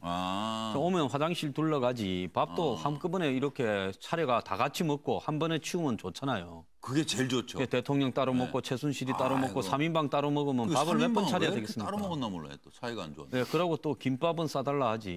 그 오는 날이 피곤한 날 아니겠습니까? 그런데 저기 결정적으로요. 저분이 나가는 날 대통령이 이렇게 머리가 안 돼 있고 메이크업이 안 돼 있어서 나갈 때 이제 인사도 못 하고 또 이따 나가는 사람이 있으면 오래 근무하면 사진도 같이 찍어주고 하는데 그러게요. 그냥 잘 가라라는 말만 전해 들었다는 거 아닙니까? 집에 와서 딱 걸어놓고 그러면 좋은데 사진도. 예, 그러니까 뭐 여러 가지로 참 그렇네요. 예, 양무석 박사님. 저는 별로 할 이야기 없습니다. 예, 그럼 바로 통과하겠습니다. 이런 거죠. 뭐 보면 최순실에 대해서는 그동안 뭐 보도에 따르면 저 갑질이 엄청나잖아요. 예. 대표적으로 처음 초기에 나왔던 세신사, 쑥탕 세신사가 넌더리를 치고 있는 그런 모습들을 갖다 우리가 MBN 뉴스와이드를 통해서 많이 들었었어요. 저 엄마하고 딸이 가가지고. 그렇죠. 세신사. 그러니 오죽했겠습니까? 그리고 실제 그래요. 청와대에서 보면 무슨 월급이 많은 것도 아니고 뭐도 아닌데 거기서 조리장하고 조리사하고 나면은 남는 거 하나 있습니다. 나올 때 사진 한 장. 그거잖아요. 그거 하면 덕하니 붙여놓는 거예요. 기업에서 대통령 모셨던, 그럼요. 뭐 VIP 모셨던 어느 가면 몇 군데 있어요. 그런데 몇 군데. 그래서 보면 뭐 대통령 뭐 청와대 주방장. 그러면 저분이 바로 그 유명한 남자 대장금이로구나. 뭐 이런 부분이 있어요. 그래서 이게 대박이 납니다. 그렇죠. 대박이 나요. 아니 웃을 일이 아니에요. 예전 노무현 대통령이 그 유명한 땡땡 삼계탕 토 땡땡 삼계탕 가시기 전까지만 해도 그게 번창하지 않았어요. 그러나 노무현 대통령께서 그 당시 기업 대기업 총수들하고 거기서 땡땡 토 땡땡 삼계탕 드시고 나서 대박이 났잖아요. 지금. 그거 중요하죠. 근데 아니 대통령께서 그 사진 한 장 꼴난 사진 한 장도 안 찍어주고 말이야. 예전 이 과거 대통령 같으면 이만큼 봉투도 그러니까 뭔가 좀 서운했던 것 같아요. 봉투도 줄 텐데. 서운했던 것 같아요. 거기 안에서 있던 얘기 밖에서 못 하게 돼 있는데. 송건무님. 좀 오래전에 MBN에서 그 청와대 밥상이라는 다큐멘터리를 한 적이 있어요. 청와대 밥상. 예, 그때 저도 그때 나왔죠, 저분. 예. 저분은 안 나왔습니다. 저분이 안 나왔어요. 다른 분이 나오고 DJ 모셨던 분. 예, 저도 DJ 모셨던. 저도 그 다큐멘터리에 출연을 하고 했는데 일단 그 청와대 안에서 근무했던 분들은 굉장히 보안각서 같은 걸 받아요. 그런데 어쨌든 지금 본인은 촛불 민심을 보고 그 본인도 동참해야 되겠다 해서 이제 인터뷰를 하셨다고 하는 거고. 근데 제 생각에는 저 주방장이 그때 최순실 씨를 2번인가 마주쳤다고 했는데 최순실 씨라는 이름을 알았었는지 그리고 최태민의 딸이고 또 정윤회의 부인이고 뭐 그런 것을 알았었는지 모르겠어요. 그거는 지금 인터뷰 봐서는 잘 모르겠죠. 모른다. 그러니까는 그때 당시 정말 그 대통령급인가 이렇게 생각했을 수도 있고 그렇지 않다면은 그냥 그 대통령을 찾아오는 손님인데 좀 까탈스럽다 이렇게 생각하실 수가 있어요. 그런데 만약에 그 후자라면은 지금 최순실 씨 사태가 터지고 나니까 그때 당시 기업을 다시 꺼낸 것이죠. 그러니까는 지금 오면 뭐 긴장했다 이런 것은 또 다른 의미일 수도 있어요. 단순히 까탈스럽기 때문에 그런 것이지 어떤 뭐 그러니까 3인방과 뭐 회의를 했다고 하더라도 그 현장에서 본 게 아니고 이렇게 주로 식사 들어가는 거 이런 거 가지고 이제 회의를 했다 이렇게 하는 것이니까. 멀쩡히 들고 가다가 왜 저 마주쳐갖고 신문으로 얼굴은 가렸어요? 두 번 이제 마주쳤다는 것이죠. 그러니까는 정말 이 대통령급으로 내가 대우를 해줘야 되나? 이런 생각을 한 것인지 아니면 그냥 단순히 까탈스러운 손님이라고 생각을 한 것인지. 아니 그거는 저 조리장 얘기로 청와대 직원들이 최 씨가 대통령 위에 있는 사람으로 짐작했다 이런 얘기를 들어보면 알았던 것 같아요. 그리고 아니 저 김기춘 전 실장이 알고도 모르는 척하는 것까지 얘기하는 거 보면은 요즘에서 보니까 그렇다는 얘기죠. 취지는. 그래요? 한상훈 씨 얘기는 마침 요즘 보니까 뭐 보면 뭐 김기춘 얘기 나오고 등등 나오는 거 봤으면 나도 과거에 봤는데. 그랬었구나. 왜냐니까 뭐 모르는 게 이상하지. 총괄적으로 보면 한상훈 씨가 보면 밥을 하고 그 실제 보면은 그 식당에 내가는 사람은 다른 사람이더라고요. 그리고 대통령한테 전달하는 사람은 이영선 행정관이 전달했던 것이지 본인이 밥을 하고 거기서 딜리버리까지 하지는 않았던 거예요. 상 들고 들어간 건 없잖아요. 없습니다. 들어갔다 나오면 봤다 뭐 이거지. 어떤 연애를 해도 여러 사람이 연애를 해도 이 서빙을 하지 않습니까? 실제 서빙을 하면은 대통령이 앉는 자리에는 경호실 직원이 서빙합니다. 예. 그렇기 때문에 저 주방 조리장이 직접 그 밥상 들고 들어간 건 아니죠. 아니 근데 얼마나 궁금했겠어요. 정말 얼마나 말하고 싶었고 그렇잖아요. 매주 와가지고 들어가가지고 그 잘 나간다는 실세 3인방을 딱 앉혀놓고 회의를 하는데 누구야? 응? 궁금해서 다 물어봤겠네. 뭐. 아니 자기는 대통령 밥하러 들어갔지. 그러지 않습니까? 그러니까 대통령의 공식 행사 밥하러 들어갔지. 저 사람이 왜 밥하라고 그래? 어떤 아줌마가 와가지고 맨날 휴일 날인데 밥을 하라 그러면 불쾌하죠. 불쾌한 생각이 왜 없겠습니까? 그걸 궁금할 거 아니에요. 저 사람이 실세인가? 누구지? 그리고 아니 저 양반 이야기하잖아요. 최 씨의 존재와 영향력을 알고 있었다고 이야기를 하잖아요. 그리고 함생활에서 문고리 3인방을 동시에 모을 수 있는 사람은 비서실장도 문고리 3인방을 동시에 못 모으는데 그리고 끊임없이 정권 초기부터 문고리 3인방에 대한 권력에서 수없이 많은 신문과 방송에서 이야기를 했는데 그 문고리 3인방을 항상 모아서 밥을 먹고 이야기를 할 수 있다고 하면 바보입니까? 이명박 대통령 때부터 저기 앉아 있었고 권력의 속성을 누구보다 잘 알고 있고 그다음에 호텔에서 했었으면 그 호텔에 유명한 그 권력자들을 하고 수없이 만났을 텐데. 눈치가 뭐. 그렇기 때문에 몰랐다거나 본인 스스로가 존재와 영향력을 알고 있었다는데. 양 박사는 여기서 빠지기로 했는데 왜 나와가지고. 저기 아니 그러니까 답답해서 이야기하는 거죠 제가. 뭘 답답해 또. 아니 그다음 질문에서 먼저 하세요. 뭐냐면 이게 중요해 사실은 뭐 다 뭐 어떻게 뭐 밥을 뭘 먹었든 말든 그건 중요한 게 아니고 검찰이 최순실이 최소 10차례 출입했다. 이렇게 수사 결과 발표해서 말했습니다. 그런데 지금 들으신 대로 이게 중요한 거예요. 청와대에서 조리장했던 우리 한상훈 씨 말로는 자기 나올 때까지 나온 다음에도 들어갈 수도 있는 거예요. 자기가 근무했던 6월까지는 매주 출입했다는 거예요. 밥을 냈으니까 누구보다 정확하게 알 거 아니에요. 이걸 어떻게 받아들여야 되는 거예요, 도대체? 저는 처음부터 끝까지 검찰 수사는 정치쇼였고 수사쇼였다라고 이야기를 할 수밖에 없는 이게 대표적인 사례가 이 사례는 나중에 이야기를 하는 거고 우리가 계속해서 검찰이 제3자 뇌물수수죄를 적용해야 된다. 그리고 저것을 적용을 하면 검찰 수사의 진정성이 있다라고 평가할 수 있다라는 이야기를 수없이 했는데 뭐 특검에 선물을 주든 안 주든 제3자 뇌물수수에 대한 부분들을 가지고 기소하지 않았다는 부분에 대해서 명확하게 이야기를 하고요. 두 번째, 자, 한번 생각을 해보세요. 검사 44명에 수사관 포함해서 185명이 일하는 당군 일의 최대의 특별수사본부를 만들었단 말이에요. 조사한 인원이 412명입니다. 압수수색한 대상이 150군데고요. 계좌 추적을 73명에게 했습니다. 통화 내역 조사만 해도 214명한테 했습니다. 이렇게 엄청난 인력으로 강범위한 수사를 했음에도 불구하고 주방장은 매주 왔다는데 총 10번 왔다고 하는 검찰 수사는 전형적인 축소, 왜곡 조사 발표 아니에요? 이런 측면에서 본다라면 검찰은 마지막에 자신들의 조직의 그 위기가 닥치고 그리고 실질적으로는 제대로 수사하지 않았고 그리고 철저하게 정치쇼와 수사쇼를 펼쳤던 대한민국 검찰 만세! 차정 교수님. 박관청 경쟁이 그 검찰 조사 받을 때 한 이야기 있지 않습니까? 권력 서열 1위가 최순실 씨고 2위가 정윤회 씨고 3위가 박근혜 대통령이라고 그랬는데 지금 이제 뭐 지금 검찰 수사에 드러나는 것도 보면 최순실 씨가 박 대통령의 그 순방 전에 국무회의 내용까지 다 지시하는 그런 상황이라고 한다면 이 지금 이제 뭐 그러니까 올 6월 달까지 매주도 올 수밖에 없는 거죠. 어떻게 보면 최순실 씨가 근로감독관의 위치에 있는 겁니다. 그렇기 때문에 현장 순실을 하긴 해야 될 거 아니에요. 정례적으로. 그렇다고 한다면 이 조리장의 이야기가 맞는 거죠.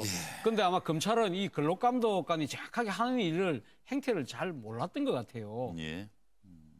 저는 세봤어요. 뭐요? 166번 놈이다. 그러니까 2013년도에 52번, 매주 한 번씩 가면 14년도에 52번, 15년도에 52번, 올해는 6월 달까지 갔으니까 26번. 이렇게 해서 또 이거 합치면요, 얼마인가 하면 182번인데 여기서 빼야 됩니다. 찌라시 사건 터졌을 때 2달간 안 갔으니까 8번 빼고요. 6월 말에 취임을 했으니까 2013년 1, 2월 그 8번 빼면요. 그러면 166번이 나옵니다. 그래서 검찰 숫자 10번하고 166번하고 차이가 좀 있는 거죠. CCTV가 왜 없어요. 왜 과학적으로 했는데? 아니 그러니까 이게 과학적으로 했으니까 저 언뜻 생각하는 거 아니에요. CCTV가 골목마다 있는 대한민국에 있죠. 그럼 대통령 관저에 누가 출입하는지를 경호실장도 모르고 차장도 모르고 이러고 넘어가면 되는 거예요. 이게 지금. 그러면 안 되겠죠. 예? 근데 검찰은 아까 보니까 2013년 3월부터 그해 11월까지 9개월 동안 아마 자신들이 취할 수 있는 증거에 따라서 열차례라고 얘기한 것 같고. 물론이죠. 조리장 한상훈 조리장 같은 경우는 자신의 경험에 따라서 매주 들어온 것 같다. 매주 들어왔다가 아니죠. 매주 들어온 것 같다. 하다 보니까 우리 저 황장 소장은 166번이라고 얘기하시는 건데 아무래도 보면 그 한상훈 조리장 쪽이 조금 더 보면 사실에 가까울 텐데 그때 한상훈 조리장이 그때마다 오늘 최순실 왔다 갔으면 몇 시부터 이렇게 체크하지는 않았을 거 아니에요? 이런 부분들은 특검에서 그런데 이런 게 있습니다. 아까도 말씀한 굉장히 중요한 포인트인데 항상 보면은 예전에 박정희 대통령이 외부의 적에 의해서 돌아가셨습니까? 내부요. 내부입니다. 그렇기 때문에 경호의 대원칙은 내부에 있는 심지어는 최측근이라 할지라도 체크하는 게 대원칙입니다. 당연하죠. 때문에 지금 박흥렬 경호실장을 갖다가 조사하면요. 실제 박흥렬 경호실장이 뭘 쥐고 안 놓고 있지 않습니까? 이건 정말로 무서운 얘기입니다. 저는. 왜 정말로 무서운 제가 한 얘기가요? 아니요. 대통령 관저에. 자, 또 하나 얘기해 드릴게요. 알 수 없는 사람들이 드나들었던 거 아니에요. 그러니까 보세요. 예도 우리 고종 황제가 어떻게 돌아가시죠? 그럼 최순실이가 그 무슨 마음을 먹고 또 한 사람 태워서 들어가면 몰랐다는 얘기 아니에요? 내부에서 식혜에다가 거시기 타갖고 돌아가셔요. 종북 세력이 아닌가 지금 의심을 해봐야 돼요. 종북 세력인가. 깜짝이야. 아니 그러니까 그만큼 갑자기 여기서 종북 세력이 왜 나와? 사람 놀라게 왜 그래요? 그래서 아니, 그러니까 저 특검에서 이 부분은 이런 부분들조차도 정말 밝혀내셔야 돼요. 특검에서 그 박흥렬 경호실장 불러서 아니 뭐 특별히 할 일도 없잖아요. 이제는 대통령이 사실상 직무 정지 중이니까 실제 거기서 자료 갖고 오라고 그래서 대통령 그 순간 특히 보면 세월호 7시간에 분 단위로 누가 들어갔는지 다 체크할 수 있을 겁니다. 있을 겁니다. 자료가 없다면 대한민국 경호실 없애야 돼요. 그런 게 없다면 존재할 필요가 없죠. 없죠. 존재할 필요가 없는 거죠. 그렇기 때문에 저는 존재할 필요가 없는 청와대 만들지 마세요. 그러니까 검찰은 현재 그냥 자기들이 취득할 수 있는 범위 내에서 얘기한 것뿐이고 그러니까요. 지금 조리장은 그와 같은 자신의 경험에 따라 최소한 황장수 소장인데 166번은 된다라고 얘기했으면 특검에서는 여기에 맞춰서 수사하고 조사하면 됩니다. 그리고 황 소장님 제가 이쪽 보고 이렇게 얘기할 때 뒤에 소리 지르지 마세요. 이렇게보다 소리 지르면 되지. 정말 갑자기 병력같이 정말 소리 질러요. 종북 세력 같은 생각이 갑자기 들었어요. 그러니까 자꾸 의심이 생기지 않게 조목조목 밝혀라. 필요하죠. 송건문. 일단 이슬속 논의는 맞죠. 이슬속 논의는 맞는데, 맞는데 뭐 그리고 횟수 이것도 뭐 중요하게는 하겠죠. 한데 어쨌든 이번에 그 검찰에서 얼마 전에 그 이야기를 했죠. 정우성 녹음 파일을 10초만 틀면은 촛불 해불된다 이야기하면서 창구 대방출을 할 것이라고 이야기했죠. 이번에 그 수사 결과 발표하면서 창구 대방출을 했어요. 뭐 정우성 파일 뭐 236개, 그 안종범 그 전 수석 노트북 17건 대방출했는데 큰 것은 몇 개가 빠져 있거든요. 아니 그 참고 대방출하고 내용을 해야지 박스채 내놓으니까 뭐 알 수가 있어야지 내용물을.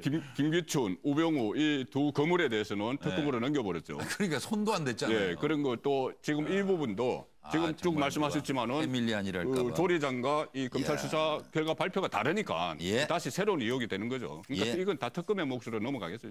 그래서 여기서 다시 한번 이제 검찰이 내놓은 수사 결과 그걸 한번 잠깐 들여다보도록 하겠습니다. 일단 어떤 내용들이 내놓았는지 뭐 잘했다고 보시는지 한번 평가를 좀 듣겠습니다.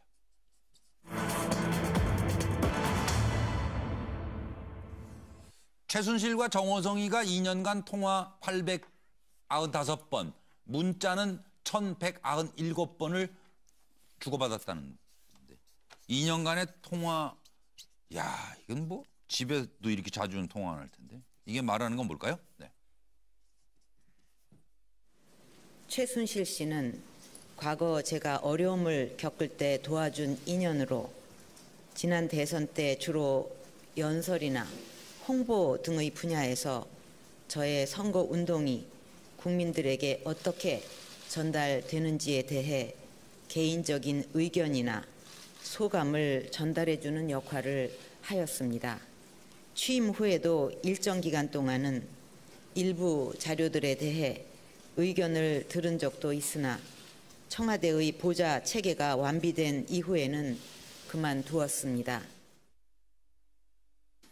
피고인 정호성은 2013년 1월 정부 출범 직후부터 금년 4월까지 정부 부처와 공공기관 고위직 인사 안, 국무회의와 수석비서관 회의 대통령 말씀 자료, 정부 부처와 대통령 비서실 보고 문건, 외교 자료와 대통령 해외 순방 관련 자료 등 총 180건의 문건을 이메일, 인편, 팩스 등을 통하여 최순실에게 유출하였고.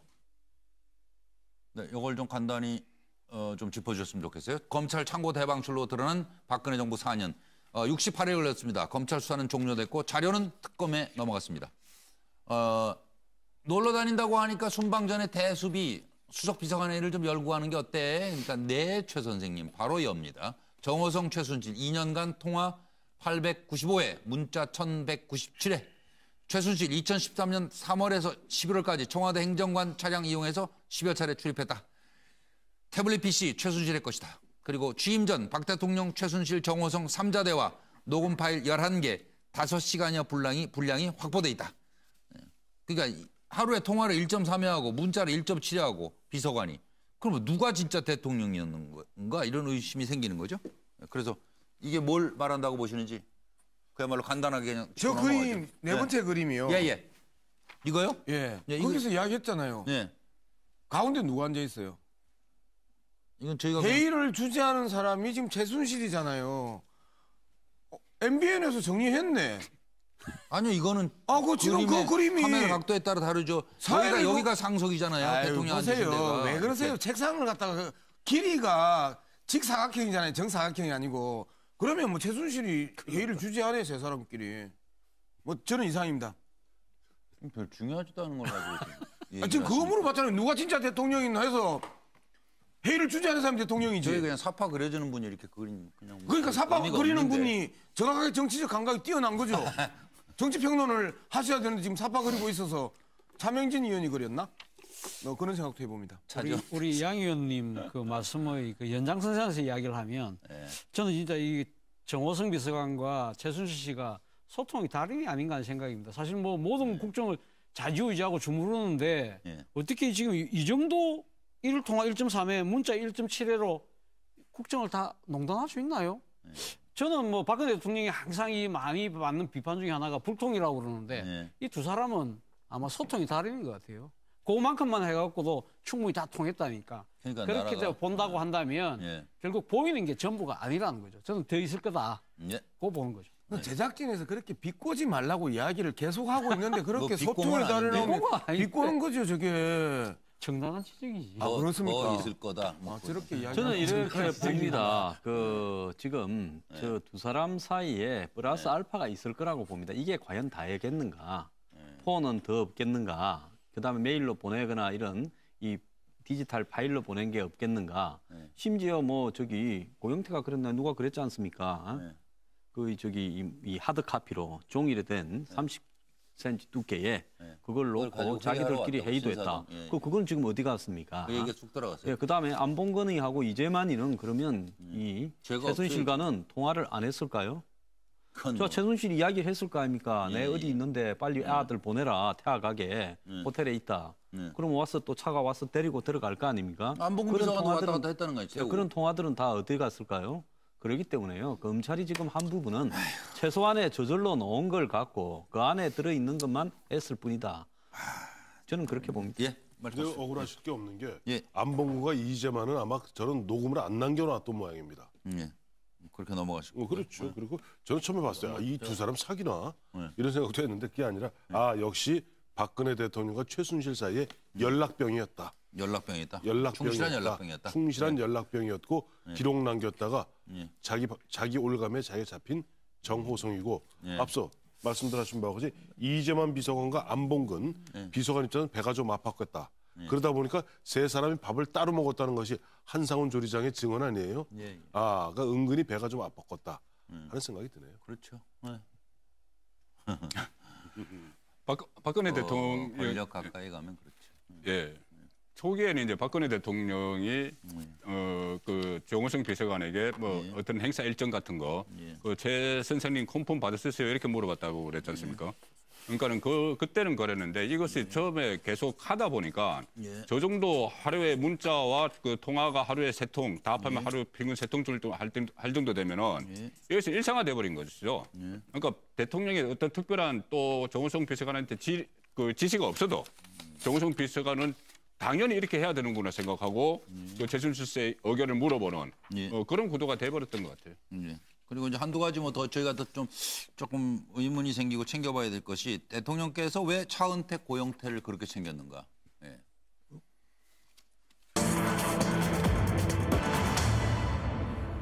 최순실의 최측근으로 알려져 있는 거 아니에요? 차은택이나 고영태가? 근데 대통령께서 왜 꼼꼼히 챙겼을까요? 답이 있네 저기. 예? 최순실의 최측근이니까. 그걸로 답을 하시려고요? 뭐. 좀 그래도 깊이 있고 생각 좀만 답 좀 내놓으세요. 제가 판넬을 정리해드리겠습니다. 네. 상황이 이렇게 돌아갔습니다. 대통령은 현대차를 압박해서 최순실, 차은택이 운영하는 플레이그라운드라는 광고사에 71억 원 상당의 광고를 발주하게 합니다. 그리고 하나 더 있었죠. KT도 큰 회사 아니에요? 거기다 68억 원 광고를 발주하게 합니다. 진짜 살만했겠어요. 광고회사 하면서. 대통령, 최순실, 김종, 안정범과 공모해서 그랜드 코리아 레저, 여기에 장애인 펜싱팀을 창단하게 하고 더블루K로 하여금 여기 선수들과 전속 계약을 체결하게 합니다. 그래서 또 먹고 살만하게 해주셨어요. 왜 이렇게 꼼꼼하게 챙겼을까요? 저희 뉴스와이드 단독으로 고영태와의 인터뷰한 내용 오늘 다시 한번 좀 공개해드리겠습니다. 들어보시죠. 저는 처음에 제가 집에서 잠도 못 잤어요. 어떤 공격이 들어올까, 어떤 말이 들어올까 계속 시뮬레이션 하면서 갔는데 사람들은 뭐 어떻게 소신 있게 얘기한다지만 저는 그래요. 뭘 소신 있게 얘기했냐 이거야. 이거는 소신 있게 얘기한 것도 아니고 당연한 거고 저 답답하고 이 사람들 옆에 있는 사람들 계속 거짓말하는데 그것도 짜증났고 저는 어제 다 솔직히 짜증났어요. 어제 옆에 다 알고 있고 다 나와 있는 건데 모릅니다. 몰랐습니다. 뭐 이런 거 봤을 때는 짜증났지만 그건 말씀드려 저는 진짜 힘없는 민간이에요. 그냥 그들이 모여서 자기네들끼리 야 그렇게 됐는데 쟤한테도 뭐 하나 엮어버려. 이러면은 그냥 여러 명이서 쟤도 이런 일을 했어요 하고 엮어버리면 저도 엮이는 거예요. 맞잖아요. 세상에 지금 현재 이뤄진 일이 그 사람들은 세상에 있을 수 없는 일을 만들었던 사람들이잖아요. 그죠? 저는 그걸 옆에서 경험을 했었고 그런 사람들 사이에 있었기 때문에 제가 그런 생각을 안 할 수가 없어요.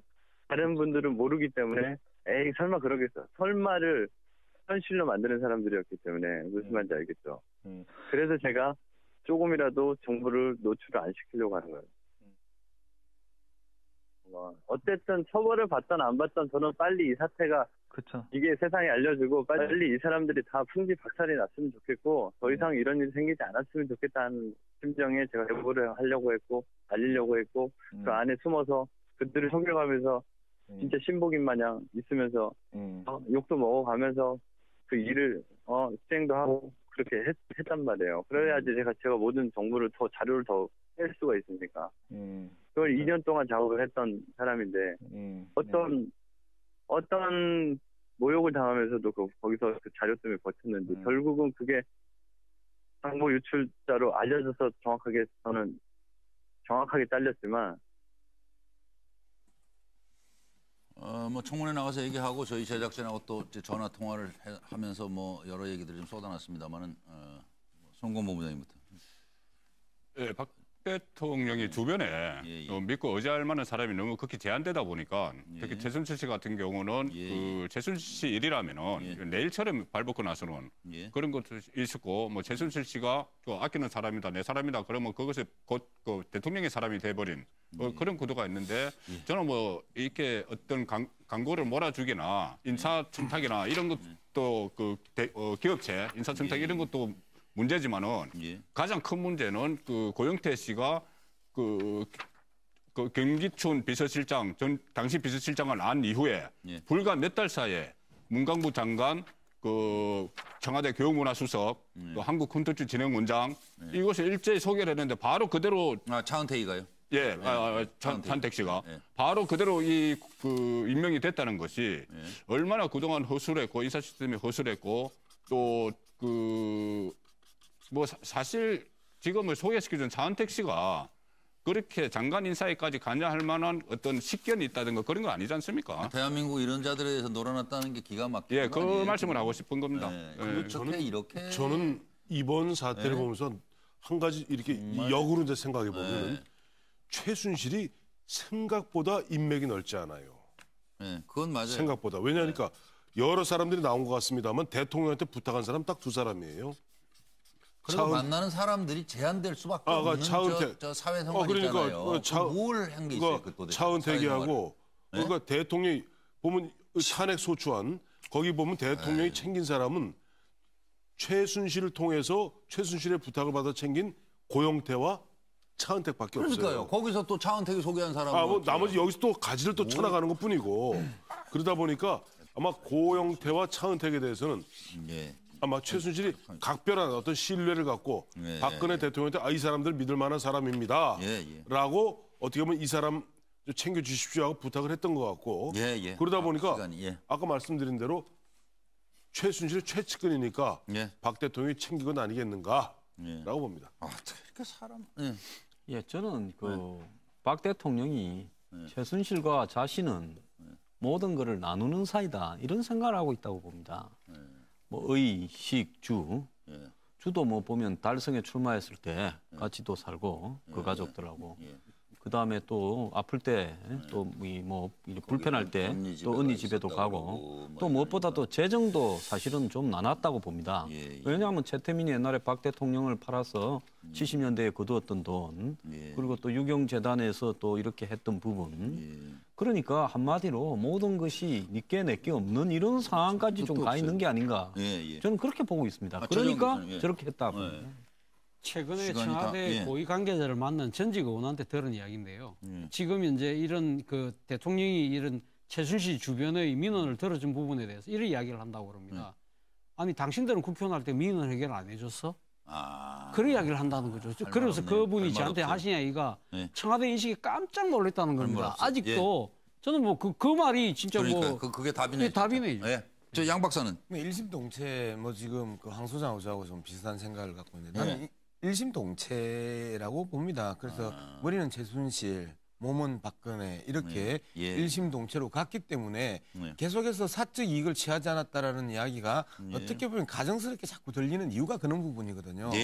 자, 재정까지 같이 공유할 정도의 그 최순실과 박근혜 대통령이 그 같은 일심동체로 살았다고 하는 게 그렇지 않다는데요. 대통령은 계속 강조했습니다. 최순실은 시녀 같은 사람이다. 이거 뭐 내일 또 얘기를 이어가도록 하겠습니다. 고맙습니다. 안녕히 계십시오.